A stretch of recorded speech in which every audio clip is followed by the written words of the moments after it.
ഇന്നത്തെ ചോദ്യം ഒരു പഴയ ചോദ്യമാണ്. പണ്ട് പിള്ളേരൊക്കെ ചോദിച്ചിരുന്ന ഒരു ചോദ്യമാണ്.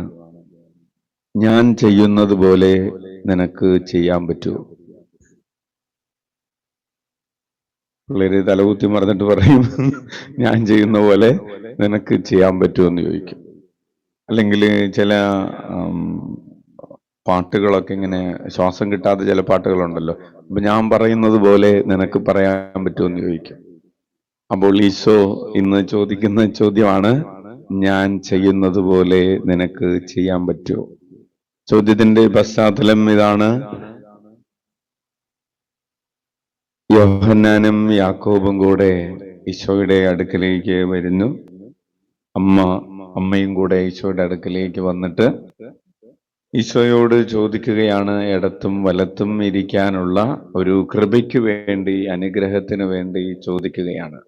അങ്ങനെ ചോദിക്കുന്ന പശ്ചാത്തലത്തിലാണ് ഈശോ അവരോട് ചോദിക്കുന്നത്, ഞാൻ ചെയ്യുന്നത് പോലെ നിങ്ങൾക്കും ചെയ്യാൻ പറ്റുമോ?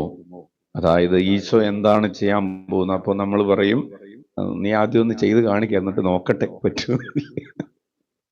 അപ്പോൾ ഈശോ പറയുകയാണ്, ഞാൻ കുരിശിൽ മരിക്കാൻ പോവുകയാണ്. നിനക്ക് കുരിശിൽ മരിക്കാൻ പറ്റുമോ?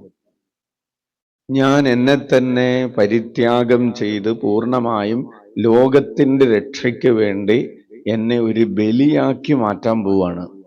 നിനക്കും ചെയ്യാൻ പറ്റുമോ? എന്നിട്ട് മതി ഇടത്തും വലതും ഇരിക്കലൊക്കെ. ഇതൊന്നും ചെയ്യാതെ ഇടത്തും വലതും ഇരിക്കണമെന്നും പറഞ്ഞുകൊണ്ട് വന്നിരിക്കാം. അപ്പോഴാണ് ആ പശ്ചാത്തലത്തിൽ ഈശോ ചോദിക്കുകയാണ്, ഞാൻ ചെയ്യുന്ന പോലെ നിങ്ങൾക്ക് ചെയ്യാൻ പറ്റും. അപ്പൊ അവര് പറയാണ്, അങ്ങ് ചെയ്യുന്നത് പോലെ ഞങ്ങളും ചെയ്തോളാം. കുരിശിൽ അങ്ങ് മരിച്ചാൽ, അങ്ങ് ബലിയായി മാറിയാൽ, അതുപോലെ ഞങ്ങളും ബലിയായി തീർന്നോളാം. ആത്മാക്കളുടെ രക്ഷയ്ക്ക് വേണ്ടി അവസാനത്തുള്ള രക്തം വരെ ചിന്തിയാൽ ഞങ്ങളും അങ്ങനെ ചെയ്തു കൊള്ളാം എന്ന് പറയുകയാണ്. കൈയടിച്ച് കർത്താവിന് നന്ദി പറയാം. പ്രിയപ്പെട്ടവരെ, അങ്ങനെ യാക്കോബ് ശ്ലീഹ രക്തം ചിന്തി മരിച്ചു. ഈശോയുടെ 12 അപ്പോസ്തലന്മാരിൽ ആദ്യം രക്തസാക്ഷിയായ യാക്കോബ് ശ്ലീഹായുടെ തിരുനാളാണ് ഇന്ന് തിരുസഭ ആഘോഷിക്കുന്നത്. അപ്പോൾ ഈശോയ്ക്ക് വേണ്ടി പൂർണ്ണമായി തന്നെ രക്തം വരെ ആത്മാക്കളുടെ രക്ഷയ്ക്ക് വേണ്ടി, ദൈവരാജ്യത്തിന്റെ വളർച്ചയ്ക്ക് വേണ്ടി ചിന്തിയ യാക്കോബ് ശ്ലീഹായുടെ തിരുനാൾ ആഘോഷിക്കുമ്പോൾ ഈശോ നമ്മളോടും ചോദിക്കുകയാണ്, ഞാൻ ചെയ്യുന്നത് പോലെ നിങ്ങൾക്കും ചെയ്യാൻ പറ്റുമോ? ആ ഒരു അർത്ഥത്തിൽ നമ്മൾ മറ്റൊരു ചോദ്യം കൂടെ ചോദിക്കുകയാണ്, ഇതുവരെ ലോകത്തിന്റെ രക്ഷയ്ക്ക് വേണ്ടി, ആത്മാക്കളുടെ രക്ഷയ്ക്ക് വേണ്ടി, അല്ലെങ്കിൽ ദൈവരാജ്യത്തിന്റെ വളർച്ചയ്ക്ക് വേണ്ടി നീ എത്ര തുള്ളി രക്തം ചിന്തിയിട്ടുണ്ട്? അല്ലെങ്കിൽ നീ എത്രമാത്രം സഹനം ഏറ്റെടുത്തിട്ടുണ്ട്? ഞാൻ എത്രമാത്രം എന്നെ തന്നെ ഇല്ലാതാക്കിയിട്ടുണ്ട്? എന്താണ് ചോദ്യം? മറ്റുള്ളവരുടെ രക്ഷയ്ക്ക് വേണ്ടി, നമ്മുടെ രക്ഷയ്ക്ക് വേണ്ടി നമ്മൾ കുറെ കാര്യങ്ങൾ ചെയ്യുന്നുണ്ട്. നമ്മൾ രക്ഷ പ്രാപിക്കണം. നമ്മൾ രക്ഷ പ്രാപിച്ചിട്ട് വേണ്ടേ ബാക്കിയുള്ളവരെ രക്ഷ പ്രാപിക്കാനല്ലേ? നമ്മൾ കരക്ക് കയറിയിട്ട് വേണ്ടേ വെള്ളത്തിൽ കിടക്കുന്നവരെ പൊക്കിയെടുക്കാൻ? യെസ്, അപ്പൊ അത് വേണം. നമ്മുടെ രക്ഷയ്ക്ക് വേണ്ടിയിട്ട് നമ്മൾ അധ്വാനിക്കണം. അതുപോലെ തന്നെ മറ്റുള്ളവരുടെ രക്ഷയ്ക്ക് വേണ്ടി ഞാൻ എത്രമാത്രം ത്യാഗം ചെയ്യുന്നുണ്ട്, ഞാൻ എത്രമാത്രം അധ്വാനിക്കുന്നുണ്ട് എന്നൊരു ചോദ്യം കൂടെ അവശേഷിക്കുകയാണ്. കണ്ണുകളടക്കാം.